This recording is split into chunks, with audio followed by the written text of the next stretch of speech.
Alright, what is up everybody? Welcome back to the channel. My name is Chris and today I am back with another video here and a really good, exciting win for the Flyers today. A 4-3 overtime win over the Vegas Golden Knights. If you remember the last time the Flyers played Vegas, it was a really good game for the most part for the Flyers. They had some good moments. They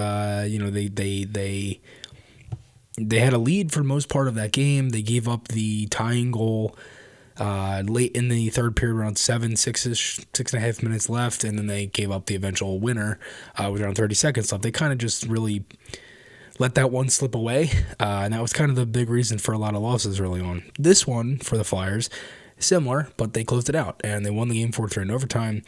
Had 38 shots on net, 26 blocks each for both teams. Flyers with 2 power play goals in this one as well.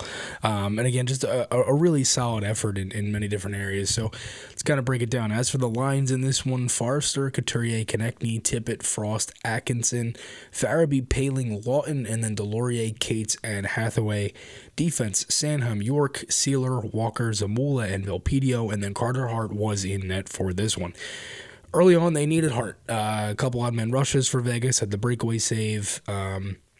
They had a chance in front. Vegas had a couple plays at the side of the net that they missed, and the Flyers, they kind of lucky that it was scoreless for the most part. I thought they clogged the middle well. I thought after the TV timeout, the Flyers kind of got into it a little bit. They get a power play.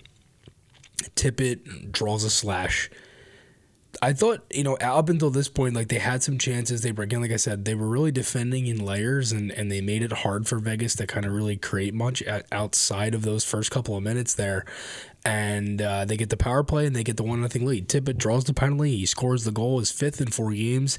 The Flyers won the draw. They set up a couple of times. It was one of the more clean power plays they've had this year. If you go back and you look at just where the power play has been and kind of that whole process of what they've been doing with different units and stuff like that. It was a little bit of a different unit here because they had Forrester in front of the net, Tippett with Couturier. They had Sanheim as well, and also Atkinson. No Konechny, no Farabee, no Frost. Like they changed it up a little bit, and then it worked. They get the 1-0 lead, and for that, Lawton had a breakaway chance. Again, like I said, they defended in layers. A lot of help in the defensive zone, kept a lot to the outside.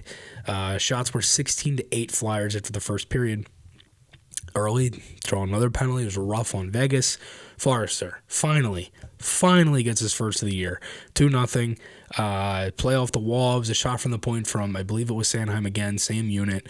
And power play with 2 for 2 up until this point. And again, Forrester really needed that. Like, he was getting chances. He was creating offensive plays and rushes for the Flyers. Like, he was the big reason why Cam Atkinson scored in LA. Like, he gets the forecheck, he gets in, Coots, pass over to Atkinson, slam dunk, Flyers led 4-1 at that point. Like, he was doing a lot of the little things right. It was just the eventual result not coming through, and now it does. So, again, a 2-0 lead. The biggest thing for me, I think, with this team this year compared to last year is the quality of chances that they score on, and then also that they add after they score.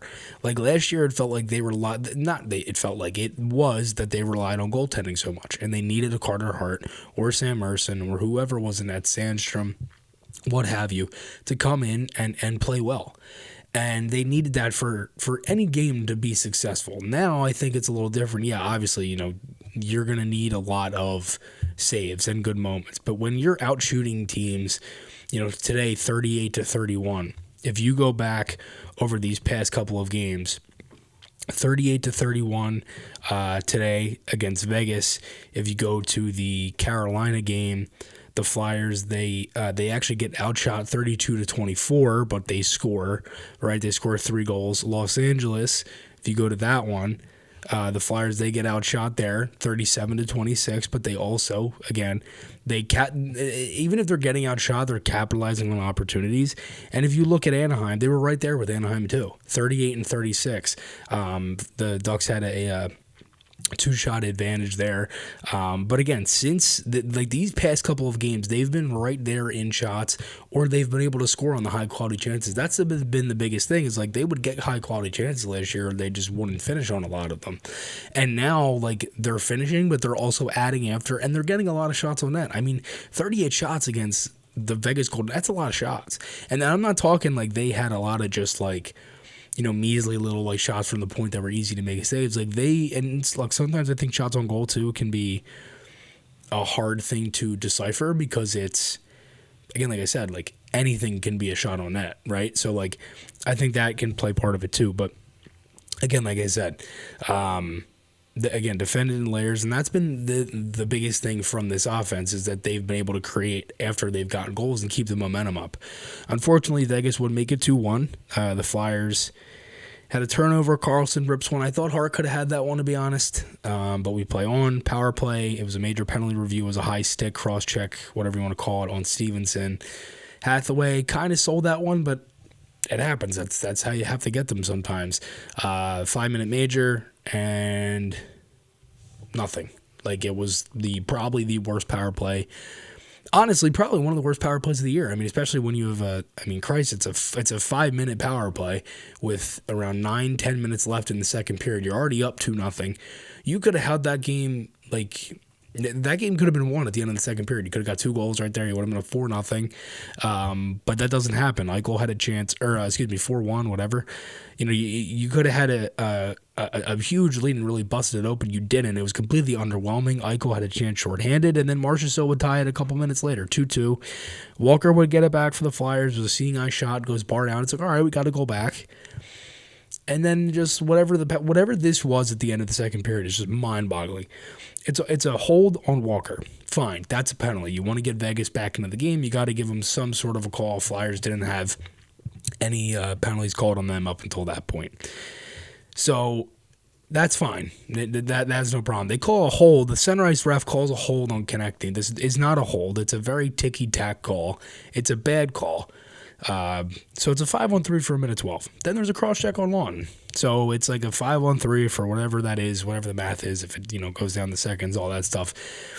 So 3-3, Marchessault would score. Vegas has a power play. It goes over into the third period. It's like, all right, it's a tie game. But my problem with this is this power play is what absolutely is killing this team. Because even though they do win this game, and again, I'm not even really that mad about this because they scored 2 power play goals, but if they lost, I would have been more mad. Because again, over and over again, the power play still shoots this team in the foot. And you had a chance to really bust this thing open. If not, you're going into the third period tied 3-3 against one of the best teams in the NHL. Or I should say the best team in the NHL. In the Golden Knights. So that's the thing. I mean, it's exactly what Torts said, is you don't want it to get to, and this is where I agree with Torts on this, is like where you don't want it to get to a deflator. And that's what it's become for this team. So Marchessault would score third period. Flyers to kill off that power play. Then Frost takes a tripping call. Good kill. They had a lot to the outside. Vegas very dangerous in that though. Flyers had to get momentum back, and I thought they did. Like, they had chances. It was kind of a back-and-forth period. They get a power play late. Konecny with a one-timer. Carlson had a chance shorthanded. Forster doesn't shoot late. And then we go to overtime. Eichel hits the post. They had some plays. The Flyers, I thought Sanheim was going to try to score on that one-on-one, two-on-one-ish type of rush. And the Kutz goal... That was like when you're playing NHL and you hold the right trigger and you just hold it long enough, and it's against a human goalie and it just doesn't. You could just pass it, snipe it right through his 5-hole. Exactly what happened. They didn't draw it up that way, but it worked. 4-3, Flyers win. Really good game overall. Like I said, exciting game. I mean, I think that the one thing that I've really, again, it's 4 in a row for this team. As of right now, as I record this, 5:53 p.m. The Flyers are second in the Metropolitan Division. They're 4 points behind the Rangers. Granted, they've played the second most games in the division as well with 17. They've had a lot of back-to-backs and stuff too, but a 4-game win streak for this team. They've played well. I mean, a lot of good games, good moments again. My flyer of the game for this one was Kutz. I thought he was really good. Obviously gets the game winner. I thought he did a really good job of matching up well. I thought he was good on the power play, had a goal and an assist in this one for the Flyers. So I think it's just those things that Couturier and just the overall, presence of Coots being on this team, that's been huge. So, yeah, thanks everybody again for all the support as always. Make sure to check out all of our stuff on Twitter over at Maher Media. I have a watch party tomorrow for the game against Columbus with former Flyer Mike Knuble. That's going to be a lot of fun. Mike's going to join me for the whole game.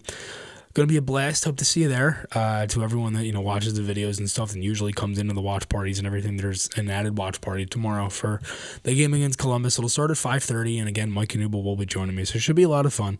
Thanks everybody again. My name is Chris, and I'm going to talk to you all again soon.